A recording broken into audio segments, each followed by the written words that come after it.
तीन दामाद की सास पार्ट 2। अब तक आपने सुना कि कावेरी जी अपनी तीनों बेटियों ईशा, मोहिनी और सुहाना की शादी 3 घर जमाई लड़कों के साथ करवा देती है।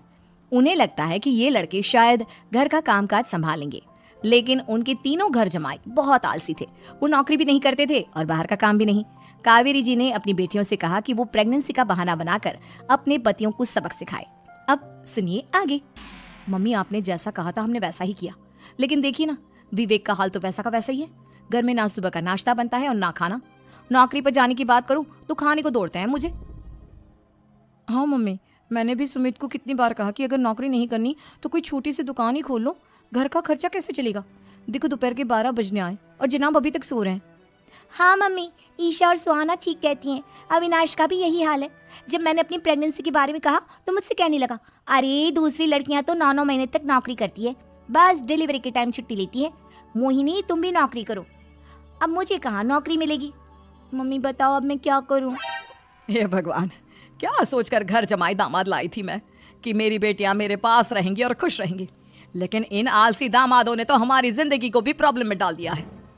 मैं तो कहती हूँ मम्मी, हम लोग वापस अपनी जॉब पर जाना शुरू कर देते हैं। बता देते हैं इन लोगों को कि हमने प्रेगनेंसी का बहाना किया है। नहीं नहीं बेटा, ऐसी गलती भी मत करना। अगर तुमने ऐसा किया तो इन तीनों की आदत और खराब हो जाएगी। अरे आज नहीं तो कल कभी तो तुम प्रेग्नेंट होगी, तब वापस यही प्रॉब्लम आएगी। तब क्या करोगी तुम तीनों? हाँ मम्मी, आपकी बात तो बिल्कुल सही है। इन लोगों को तो सुधारना ही पड़ेगा। लेकिन कैसे? अपने बच्चों के आने की खबर सुनकर भी इन लोगों पर कोई असर नहीं हो रहा। पैसे कमाने के लिए घर से बाहर निकलना ही नहीं चाहते ये तीनों। अब मेरे दिमाग में एक प्लान आया है।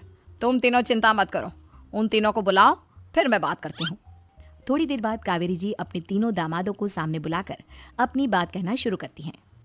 अविनाश, सुमित और विवेक, देखो बेटा, मैं ना तुम तीनों से बड़ा प्यार करती हूँ, इसीलिए तो तुम्हें घर जमाई बना कर रखा है मैंने।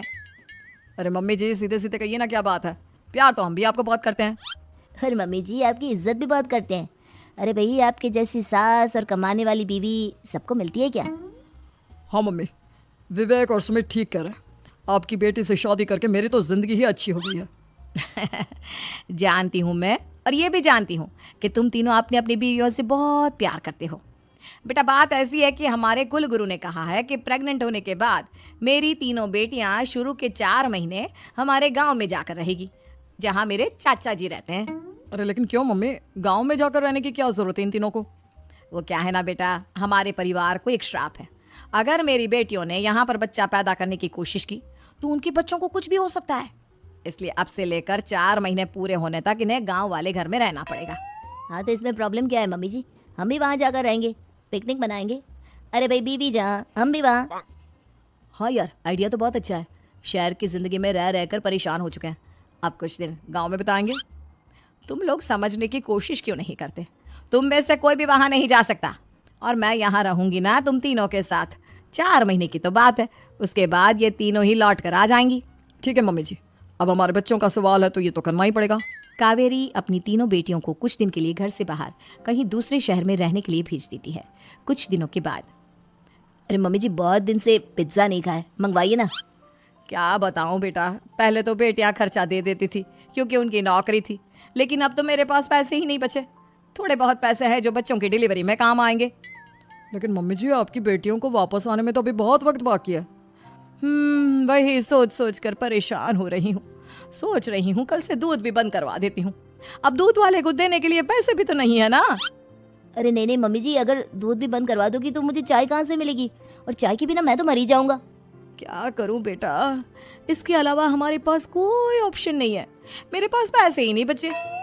इस तरह कावेरी जी धीरे धीरे अपने तीनों दामादों को पैसे देना बंद कर देती हैं और घर में खाने पीने की चीजें लाना भी बंद कर देती है।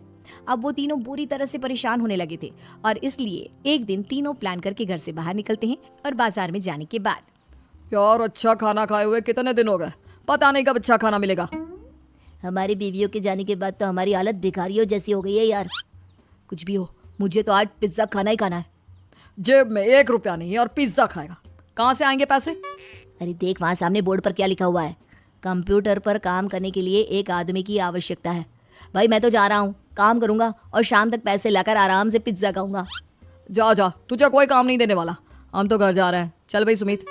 सुमित और अविनाश वहां से चले जाते हैं और विवेक उस कंप्यूटर शॉप पर सारा दिन काम करके 5,000 रुपए कमा कर घर लौट कर आता है और अपने खाने के लिए अच्छी अच्छी चीजें भी लेकर आता है। ये देखकर विवेक और सुमित के दिल में भी कुछ पैसे कमाने की इच्छा जागती है। अरे सुबह सुबह कहाँ चल दी है तुम? मम्मी जी एक बहुत अच्छी जगह मिली है। कंप्यूटर पर काम करने के 5,000 मिले थे कल मुझे। अगर रोज काम करूंगा तो पूरे 40,000 की तनख्वाह। अरे वाह, ये तो बहुत अच्छी बात है दामाद जी, आपको जाना ही चाहिए। सुमित और अविनाश विवेक को इस तरह तरक्की करते देखकर परेशान हो जाते हैं और वो दोनों भी काम की तलाश में निकल पड़ते हैं। धीरे धीरे उन दोनों को भी काम मिल जाता है। अब कावेरी के तीनों दामाद छोटी मोटी नौकरी करके अच्छा पैसा कमाने लगे थे। एक दिन कावेरी उन्हें अपने पास बुलाती है। अरे वाह, विवेक 40,000 कमा लेता है, अविनाश 60,000 और सुमित तुम भी 40,000 के आसपास कमा ही लेते हो। कुल मिलाकर तुम अच्छे खासे पैसे कमा रहे हो बेटा। हाँ मम्मी जी, बहुत मजा आता है जब महीने के एंड में मोटी रकम हाथ में आती है। पूछिए मत मम्मी जी, घर में रहकर रोटी बना बना कर और तो जैसा महसूस होने लगा था मुझे तो। हाँ बेटा, तुम तीनों की बात तो बिल्कुल ठीक है। और जानते हो, अब तुम तीनों की पत्नियां भी वापस लौट कर आने वाली है। लेकिन मम्मी जी अभी तो उन्हें गए सिर्फ 2 महीने हुए हैं। आपने तो कहा था वो 4 महीने के बाद लौट कर आएंगी। ऐसा कुछ नहीं है बेटा, मैं सिर्फ तुम तीनों को सबक सिखाना चाहती थी कि आदमी घर में बैठकर बीवी की कमाई खाता हुआ अच्छा नहीं लगता। इस दुनिया में हर इंसान को मेहनत करनी चाहिए, काम करना चाहिए, चाहे वो औरत हो या आदमी, ताकि अपने परिवार को संभाल सके।